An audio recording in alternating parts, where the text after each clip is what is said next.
Hello, my dear listeners. Welcome to the show. Welcome to this latest episode. Today, we're going to be talking to Marty McDonald. He is a digital marketing business development veteran, having worked for many high-powered agencies around the country. Most recently, he was with BOL Agency out of Kansas City, at least the metro area there.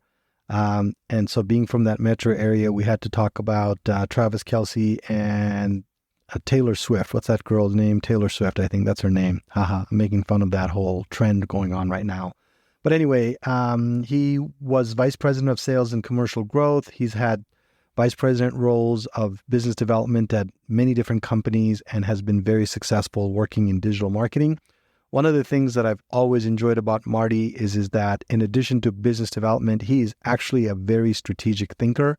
He brings solutions to his clients, and that's one of the reasons why I wanted to have him on the show, is I wanted to talk about the trends in digital marketing, what he's seeing out there, and we talk about video and voice search, as well as social-based selling and augmented reality. He also lends his expertise on what it means to be an effective account-based marketing salesperson, right? So what does it mean? Because ABM is a term that is thrown around a lot in the business development circles. And so we talk about that in terms of B2B and what it means for digital marketing and things like that. So we cover a lot of topics. It's a very entertaining conversation. Marty's a great conversationalist, and he brings a lot to the table. We will also talk a lot about maybe some of the things that he's seeing in terms of digital marketing and where people mess up and where maybe people can do better. So tune in and let's join in as I talk to Marty McDonald. Welcome to the latest episode of Corner Your Market. I'm your host, Silas Timide. In this podcast, I talk about all things digital marketing, from website design and development to SEO and PPC, as well as paid advertising, email marketing, social media, and anything in between. If you're a small business owner, a marketing manager in a company, or an entrepreneur, this podcast is for you. So tune in every Thursday at 10 a.m. You'll gain some practical insights, new strategies, tactics, and tools that will help you grow your business. To subscribe, go to corneryourmarketpodcast.com and select the podcast app of your choice. Then you can hit subscribe within those apps. That again is corneryourmarketpodcast.com. Also, don't forget to like and share our individual episodes. You can also leave a review in the app once you've listened to one of our episodes.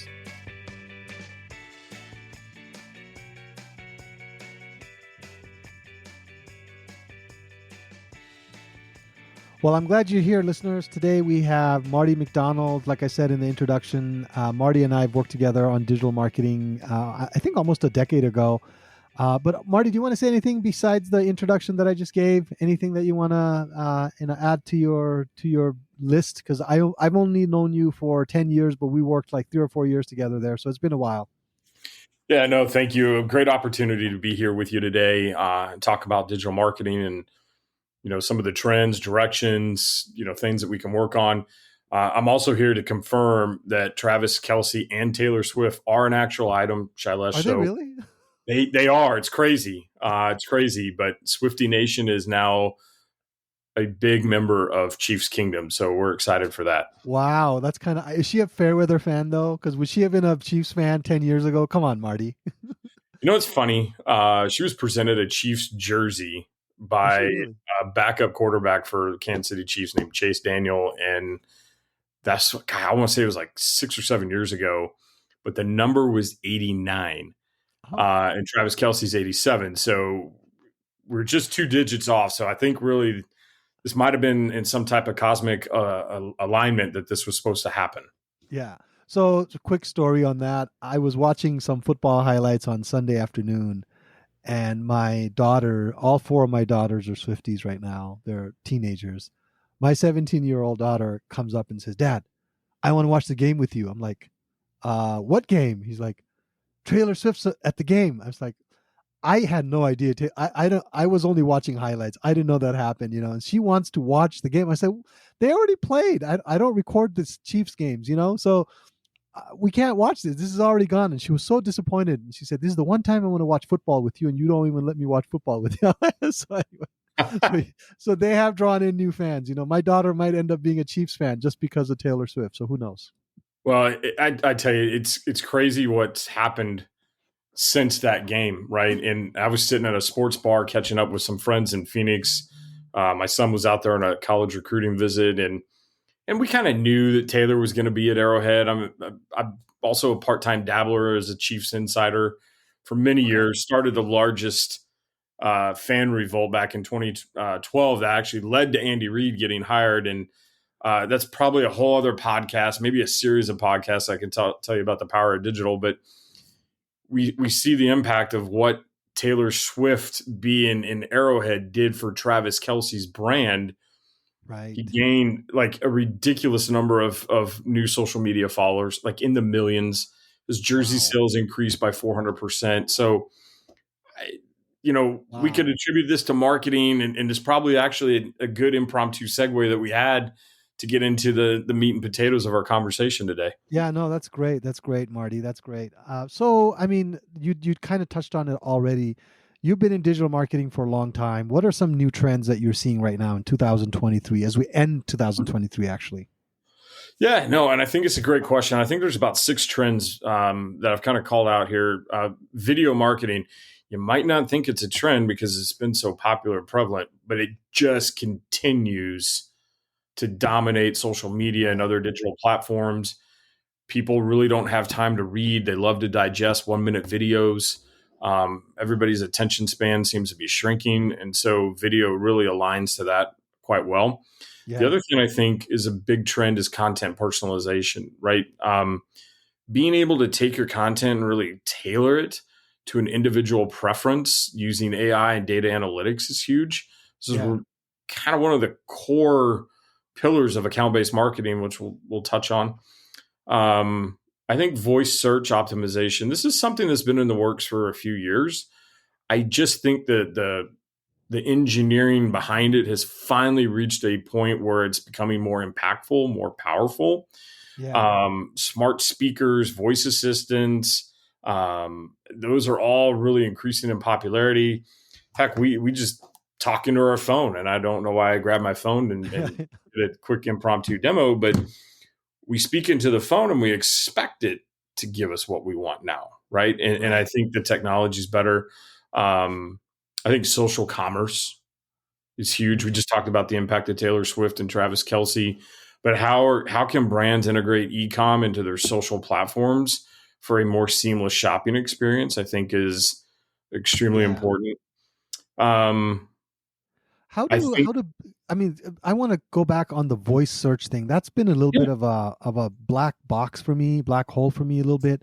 How do companies take advantage of it? Because I don't know, does Amazon and do these people open up like a way to optimize for voice listing, or are they just going on the web? Do you know? So I think there's a few things here. I think the first wave of voice optimization was rooted in traditional SEO. Oh, okay, got it. Based off of how people search, but how people talk, how people transition what I type into Google versus what I'm contextually saying. Mm-hmm. And for the bots and the engines to be able to recognize that semantic difference, I think was always kind of the black hole, if you will, for the last couple of years. I think it's getting better because more and more people are using it, and the systems, if you will, are better at reading and interpreting the data to make a better voice search experience. No, I agree, because a few years ago when I did voice search, I had to talk like a robot to make sure that even it understood what I was asking. But nowadays I can just speak normally and it understands. So it's definitely gotten better. At least Siri has. I don't know about the other ones, but yeah, no, I think they're all getting a little bit better, and their sense of humor is definitely improving as well. Yeah. So how does a business take advantage of these things? Do they just work with a digital marketing company that does this, or do they hire people? What is your experience on this? It's a great question. And I'm going to give you kind of a B2B and a B2C answer here. One, I think in the world of B2B, they have been 5 years behind B2C. in terms of digital structure, strategy, and approach. Mm. And at the end of the day, in a B2B environment, you're still buying from, people are still buying, right? And so I think the smart agencies are finally realizing that and making the adjustments. And that's one of the things I love about account-based marketing, which is where I think a lot of B2B companies need to really triple down and get after and get behind. But I'll tell you, the one thing I am seeing in the space, and this is a direct answer to your question, is a new acronym is starting to emerge. And it's one that we've kind of coined over the last few months. It's called BGM, or buying group marketing. And when it's not, I don't know if it's decision inertia or decision impotence or what, but more and more companies are reliant on buying groups to make a decision. Okay. Now, Bobby might look at things from a perspective of A, and Sally might look at it from a perspective of B, and Johnny's going to look at it from a perspective of C, and they're all expected to contribute to a group decision, but not one person has the full decision-making authority. And this is one of the contributing reasons, Shailesh, why buying groups or sales cycles are extending, because nobody really knows. And I need to consume information differently. You're going to consume it differently. It's going to mean one thing to you, one thing to me, one thing to Sally. And what I don't think companies are doing a good job of, and I don't think agencies are doing a good job of, is tailoring that content to the people's needs. And that's where one of the benefits, I think, account-based marketing can kind of answer your question there. I've done, most of my career has been in small business or mid-business type marketing. Account-based marketing, I've been working with a lot of B2B people, and they use that term a lot. Can you explain that for our audience that may not understand what that means? Like, what is account-based marketing? ABM, right? That's the acronym? That's the acronym. And so what it essentially means is that you're going to tailor an experience based off an account. Okay. Think back to 1982. Okay. You're in business development, right? Crazy. I'm 8 years old. I'm 8 years old by that time. At that time. I think I was 6, but our dads were out there doing sales stuff. Okay. Right. And if you had a prospect, you went and played golf. You went and had a 2 or 3 martini lunch. You took them to a client dinner. You don't necessarily have those opportunities today as they were prevalent back then. But the premise of that was getting to understand who my buyer is, what is important to them. And it unfolded in the 80s differently than it does today. Now, today we have technology. Right. And I'll tell you a great example of an account that I used here this year. I had 6 people on the buying committee. Okay. All 6 6 people. Wow. Had 6 different job titles. Okay. All 6 had different perspectives that had to be factored into this decision to do account-based marketing. And if you look at ABM, there's I'll put it into 3 buckets. There's one-to-one, there's one-to-few, and there's one-to-many. So I got 100 star accounts, right? How am I going to put my message out to those? I got these top 10. These are my great accounts here that I really want to hit. So how do I narrow my approach into these 10? And then I got my Mount Rushmore accounts, right? These are the ones I want to go true one-to-one with these folks. I see. Through my biz dev efforts, I've uncovered the pain. I've uncovered what my solution could potentially mean to them. But I've also done that with the team. And where I think salespeople today struggle, that takes time. It takes a lot of time. And everybody's under revenue pressure, but they don't account for time, which I still maintain is the greatest currency, right? And so if you do an ABM program the right way, you can actually cut down on your time. And then here's the other thing, Shailesh, that I think is super important. Embrace AI. Because there's a lot of tools out there to where I can go in and I can use ChatGPT, for example, and I can say, study this person's LinkedIn profile. What are going to be the top 3 most important things that will matter to them? And so what it allows me to do is quickly and at scale get intel on people. And now I can kind of tailor some of my questions that matter to them. I can make adjustments in a presentation, both in a deck that might resonate or in a group pitch setting. I can develop a talk track, or my team can develop the talk track to where I'm actually addressing individual A, individual B, individual C, individual D, individual E, individual F's point of view, so they come to a quicker conclusion that my agency can help. Right, right. So that's a great explanation. So it's really customized to one account. You're really getting to know them, their pain points, what drives them, what they need, and then you're customizing your solution and your sales approach to the whole process so that you can get the sale, and then also help them, right? Because I mean, that's what you're trying to do, is help them. So that's great. I think we digressed a little bit.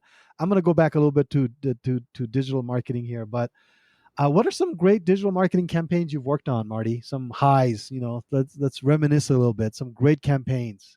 Oh man, there's been a ton over the years. I would say, some I can mention brands, some I can't mention brands. Okay. So my little Or disclaimer maybe here. just the industry. Maybe you can name the industry.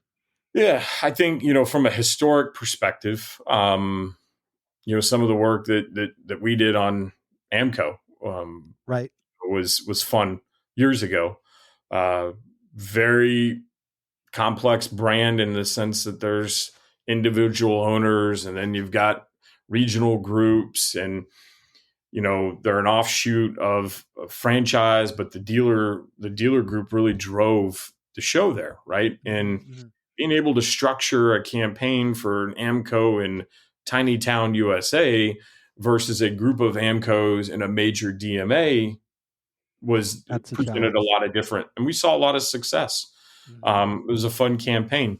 Recently, in working with a really well-known brand inside of the broadcasting and transmittal space, they've got a solution and a product that can cut down on costs. So think about, we'll stay with sports. Traditionally, you always send an announcing crew to a game, and they're on site. You got to roll a truck, and there's cost with that, right? Right. And there's a lot of steak dinners, a lot of people. And their solution actually allows you to not have to roll a truck to every game, to cut down on your production costs significantly. And they can actually broadcast a game from a studio booth. And so Right. you can have a crew do a football game on the East Coast in the morning, and then have that same crew call a game later that night on the West Coast, all from a centralized production studio. So what it does is increase your profitability significantly. Right. Right. Same So that was a guys. real Yeah. fun campaign that we did. And one of the best testimonials, and I'll be super quick for you. We did a ABM campaign for them around some extremely major, well-known brands. Okay. And they were at a trade show, and a gentleman happened to walk up to their booth and just kind of realized, oh, I've seen that logo. I recognize that name. And he literally said, hey, I've been seeing some of your ads and content. I actually wanted to talk to you. Wow. Which That's is what a we want, right? salesperson's dream. I know. That's like, yeah. That's like your Super Bowl, man, or at least the AFC Championship game. Oh, that was the fist pump moment. And I'll tell you that this brand, they have an affinity to broadcast. They have an affinity to amusement parks. They have an affinity to a very large fandom, if you will. Yeah. So you all can read between the lines and figure that one out. But that lead literally walked right into their house at Wow. a trade show. It's ultimately a 7-figure plus opportunity. And you just can't get any better. So there are a couple of fun little campaigns So that I've that kind of brings me up to one of the things that I wanted to talk about, actually, is how do you're doing the biz dev, and then it hands off to the other team. The team does all the work. How do you explain ROI to your clients? Like, what are the ROI conversations like for you with your clients? Yeah, I'll tell you, this is the biggest area where I see a lot of conversation has to happen, especially in Yeah. B2B. I'm going to use an analogy real quick. I was told many years ago, never get in an argument with a pig Never because get okay. two things happen. Okay. One, you get dirty and the pig likes it. Um, Data is the pig. And there's a lot of data mud out there in the space right now. And what I see happening is people do not have the ability to tell a story cohesively with all the different data points. I talked to someone a couple of weeks ago where they have 7 disparate systems in their tech stack. Yes. And the data deadheads with them. They are Ah, the ones who are authoring that story based on what they think, but they admit they've got blind spots. They admit that they don't know if they're making the correct interpretations. that's a seven-headed monster right there. It is. It's huge. And then what's crazy, and this is where I think marketers have to be a little bit more in alignment. When it comes to recessions, companies love to cut back on marketing, right? Right, right. Smart companies double down. They're like, nope, our competition's going to cut back. We have to do more to get our name out there. And they're the ones who win, right? It's just what you do in that time, right? And so in talking to this person and their 7 disparate data systems, like it's mud. It each has its own set of KPIs. They can't make decisions at scale faster. And what ultimately happens here, Shailesh, is that when it comes time for budget cuts, guess who's getting their budget cut? Marketing. Because no one really understands the impact. They maybe have ignored certain analytics. Maybe they thought they had to have 800 KPIs, and then they didn't really develop a plan, right? And you don't know how to take that data spread and scale it versus consolidate it and tell a singular visual story. Because at the end of the day, all we're trying to get is the CEO, the CFO, anyone in the C-suite to go, Shailesh, that makes sense. What if I give you $1 more? Right. So let me ask you this question. I've been thinking about this a little bit. Do you think that maybe us as marketers, digital marketing people, have oversold our ability to track, our ability to actually track the impact of our marketing campaigns? I mean, overselling meaning, because even the platforms we use, right? You said this company had these 7 different disparate systems. Even the platforms that we use, sometimes I go into Google Analytics, Google Ads, Facebook ads, some of these, I'm like, some of the numbers don't make sense.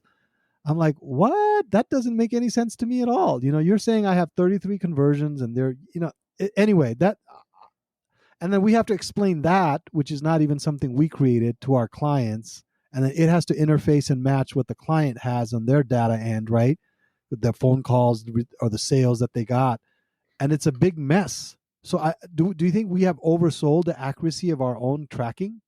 I think we have, and I don't think it was intentional. I think it was just accidental. Yeah. And that's why I like the analogy of never wrestle with the pig in the mud. Yeah. Because the pig likes it and you're going to lose, right? And so if you have a lot of data mud, right, that you're not going to get the impact you want, right? So you got to throw some quick dry on it. You got to start to understand. You got to go back to your fundamental KPIs. Like, what are the KPIs that are really going to matter? Yeah. I'd argue that MQL, SQL, SAL, a lot of these acronyms that everybody it's been the Bible for a lot of folks for years. I'm not sure that that's where we need to be going. And we got to really find the stuff that matters. And then we could iterate from that, right? We can expand accordingly. So hopefully that answers your question. So is the future brighter? How is the future looking for digital marketing with all this AI stuff happening, man? Are you scared, hopeful, excited? What is your position on that? Honestly, I'm excited. Are you really? Okay. I talk to a lot of people who are scared of AI because, hey, we've seen all the movies go back to RoboCop. 2001: Space Odyssey. Too. I'm sorry, Dave. I can't let you do that. The robot says that. It doesn't let him back in the spacecraft. Remember? Exactly. I don't know if you saw that movie. I have. It's a classic. I'm hoping that AI will get us to the point that was my favorite part of the Jetsons cartoon as a kid growing up. I love Rosie the Robot, but two, I love their big digital center they had, and you could go press a button and you instantly had a meal delivered to you. I think that's great. No, I think future digital marketing, I think it's heavily going to increase its reliance on AI and automation. Okay. I think we got to embrace it. Yeah. I think if you fight it, you're going to be a dinosaur and you're going to get exhausted real fast. Yeah, that's true. But you got to find a way to embrace it for the benefit of your company, the benefit of your career. I'm also starting to get the sense. I've talked to a couple of guys that actually work in AI. They work in the actual systems themselves, and he was telling me this one. I can't name the company he works for, but he works for a fairly large mortgage company that's trying to use AI in a lot of their systems and processes. And he says the stuff that they're asking us to do is 15 years away. It's being oversold. The systems are not as intelligent as people are telling us that they are. It takes so much work and so much data to make it do simple decision making processes that humans do so quickly. So he's saying that it's still, his estimate was 10 to 15 years. I don't know. I mean, we'll see. Maybe it is being oversold, because even Chat GPT, we have clients that send us blog posts that are written by Chat GPT, and I'm like, wow, my high schooler writes better than this. I don't know. Yeah, that's why I'm saying, like, you need to embrace it, but there's why you have to embrace it for your distinct purpose, right? ChatGPT is an amazing tool. It can help you with efficiency gains for meaningless tasks, right? You can also use it, if you do it correctly, to also identify your buying group personas. Mm-hmm. And how can I take that learning, because it'll spit something out to you in 30 seconds, right? And now I just cut down a lot of time that I have to spend studying and answering. Yeah. And it can kind of zero in and point me quicker into the direction that I need to go. And so I think there's ways to embrace it, but I do think it's here to stay. It's very absolutely similar to our conversation about voice search optimization, how it started out rough, but technology gets better. The data injection is increased in terms of volume. The same thing's going to happen with AI. And so I see that. A couple other things I see in the future: digital marketing, augmented reality and virtual reality integrations are going to become very prevalent inside of social platforms. So again, earlier I stated, if you can get your e-com integrated into your social, adding AR, VR, you're going to create an entirely different buying ecosystem to make it easier for people to engage with your brand. I was talking to a home contractor guy this week, and he was telling me that he has got this technology that he purchased where he has a software platform that designs, like, let's say you're going to redo your kitchen.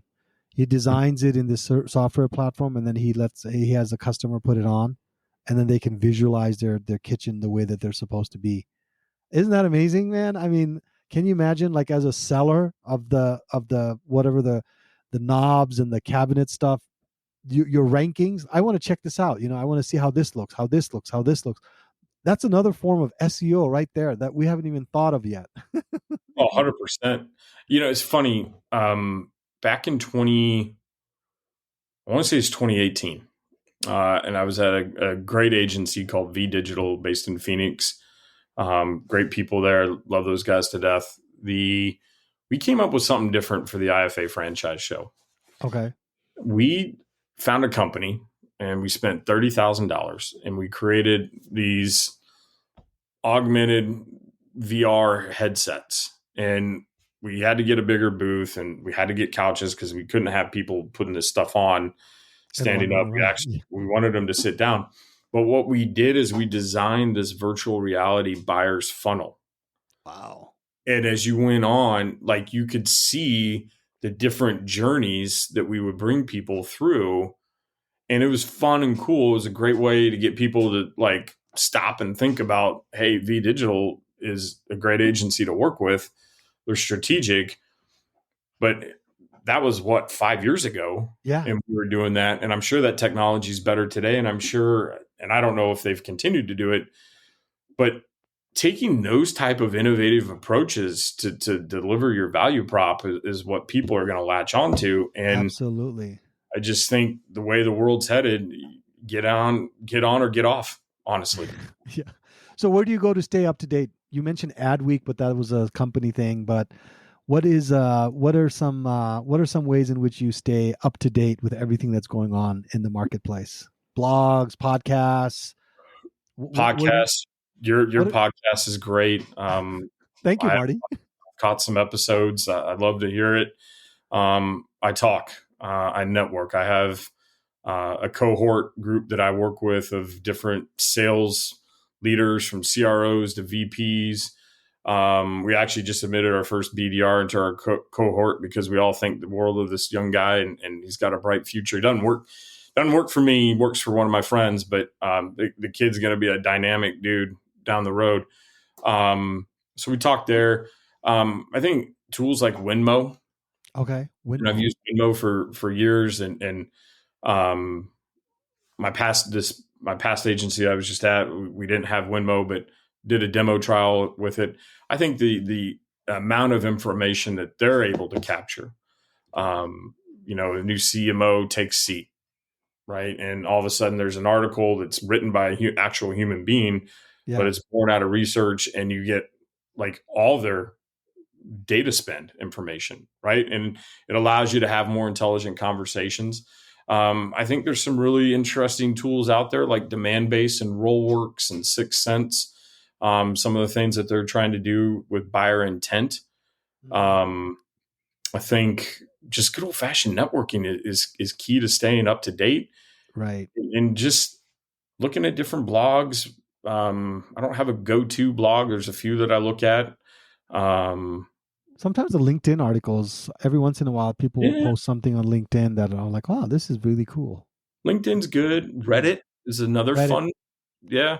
I recently joined the digital marketing Reddit board recently, and there's this one guy that posts 6 trends from last week, and I'm like, wow, this is kind of cool, So I just read some of the stuff that he put together. So, yeah, I think Reddit gives you the most in the moment. Yeah, for sure. Feedback and what people are talking about, because there you're hiding behind a screen name and it's unfiltered, and people's anonymous truth will come out, right? Yeah. So as we wrap up, it is September 29th today, Marty, and we are 4 months away from the end of the NFL season. What is your prediction for the Chiefs this year and the rest of the league? They're going to go again? Are they going to make it happen, or are they going to stumble? We're going to make a hell of a run, and my expectation is, when the Super Bowl kicks off in Las Vegas, the Chiefs are on the field playing. Yeah. I talked to your dad a week before they won the last one, and he was really excited about that. So I hope you guys get to go. Yeah, we're in a dynasty. It's great to see. Now, what happens remains to be seen, but it sure is a fun time when you got Pat Mahomes, Taylor Swift, and Travis Kelce driving your brand awareness. The dynamic trio, right? All right, man. Yeah. Hey, it was great catching up with you. Thanks for making time for this podcast. Really appreciate it. And I will drop Marty's contact information in the show notes for those that are interested in getting in touch with Marty. But I really appreciate your insights in digital marketing and everything that we talked about today. So thank you very much. You got it. Happy to be here, and we'll talk soon. All right.